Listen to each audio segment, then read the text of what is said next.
सबैजनालाई नमस्कार। आज चाहिँ हामीले आलु परोठा खाने भनेर परोठा बनाउँदैछौँ। मैले चाहिँ दिउँसैदेखि नै प्लान बनाइरहेको थिएँ। आज चाहिँ चिसो गरेछ परोठा खानुपर्छ भनेर। अनि त्यसपछि बाबुलाई मैले लिएर आउनु है आटा भनेर भनेको थिएँ। अनि बाबुले लिएर आउनुभयो रहेछ। अनि त्यसपछि हामीले सुरु गऱ्यौँ देवर भाउजूले। अनि त्यसपछि बाबुले चाहिँ डल्ला बनाइदिनु भयो। अनि बाबुले चाहिँ आलुको सुप राख्दै डल्ला बनाउँदै गर्नुभयो। मैले चाहिँ बेल्ने अनि राख्ने गरेँ।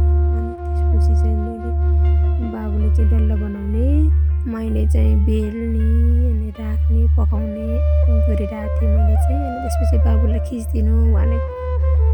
अनि त्यसपछि चाहिँ म आफै बनाउँछु भनेर फेरि आफै बनाएँ। फेरि पाकेको चाहिँ आफै बनाएँ। अनि त्यसपछि राखेको त रोटीहरू त कति धेरै भएको। हाम्रो चाहिँ सबै रोटी यति हो है। अनि रोटीसँग चाहिँ हामीले फेरि दुध पनि खाने निधो गऱ्यौँ। अनि दुध पनि तातो थियो भर्खर तताएको। अनि त्यसपछि रोटीसँग चाहिँ आज दुध खाने भनेर अनि भागा लगाउँदैछु देवर भाउजूलाई। त्यसपछि चाहिँ पाकाको र टमाटरको चटनी अनि दुध रेडी भइसकेको छ। अनि बाबुलाई दिएँ मैले फेरि लाउनु न त भनेर। दिएपछि चाहिँ मैले चाखेर हेर्नु न बाबु कस्तो भएछ भनेर दिएको। दामी छ भन्नुहुन्छ बाबुले चाहिँ। अर्कोचोटि पनि खानुभयो। यस्तो मिठो मानेर खानुभयो। अनि दुध पनि खानु न त भनेर दुध पनि खानुभयो। त्यसपछि मेरो पालो मैले नि चाख्न लागेको छु है। मैले नि चाखेँ। यस्तो राम्रो भएको कि आज त देवर भाउजू मिलेर बनाएको त कस्तो मिठो भएको कि। अनि त्यसपछि चाहिँ मैले पनि दुध खान्छु।